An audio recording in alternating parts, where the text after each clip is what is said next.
Bonjour à tous et bon dimanche.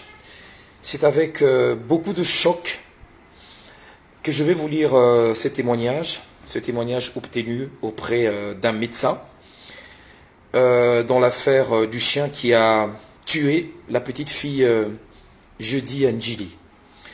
Après le drame, la famille est allée déposer le corps à l'hôpital Roi-Baudouin de Massina, à la morgue. Et un des médecins s'est entretenu avec la maman de la petite fille. Et voici ce que dit exactement ce médecin dans le témoignage. Je veux vous le lire. On nous a emmené le corps sans vie d'une fillette, nourrisson d'une année et demie. La fille a été mordue et dévorée par un chien au niveau de l'artère carotide du visage. Rien qu'une morsure à ce premier niveau lui a été mortelle. Selon le témoignage de la maman, en état de choc, nous lui avons d'abord admis aux urgences et placé le corps de la petite à la morgue. C'était insupportable à voir, même pour nous le médecin, avec plusieurs années dans le domaine. Quand la maman, après l'administration de calmants, est revenue à elle, elle nous a rapporté les faits qui suivent. La maison où elle vit est la maison de son père, et le chien est aussi celui de son père.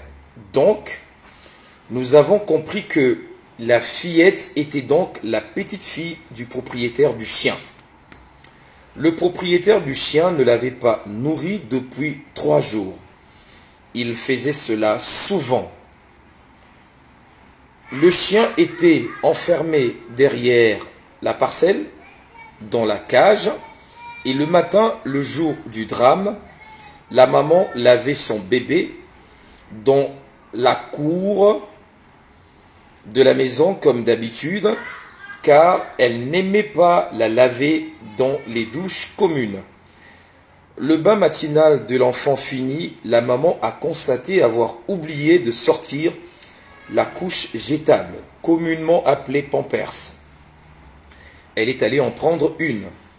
En l'espace de moins de 2 minutes, elle ressort dans la cour où elle lavait sa fillette dans une grosse bassine. Elle trouve alors le chien en train de tuer son enfant en la saisissant au cou. Elle a pu l'arracher de la gueule du chien et courait avec son corps qui ne bougeait presque pas vers l'hôpital. Mais le chien les a poursuivis jusque dans la rue pour arracher l'enfant et sûrement continuer de la manger car elle l'a considérée en ce moment-là comme une nourriture dont il avait été privé durant 3 jours et régulièrement. Et dans la rue par peur, elle a jeté l'enfant.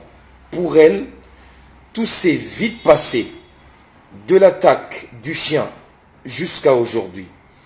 En ce qui concerne les enquêtes, le père de la maman, grand-père de la petite fille et propriétaire du chien est déjà aux arrêts. Il n'était pas présent au moment du drame. Voilà donc le témoignage du médecin qui a reçu la maman de la petite fille à l'hôpital Roi-Baudouin où le corps de la petite a été placé dans la morgue. Merci beaucoup.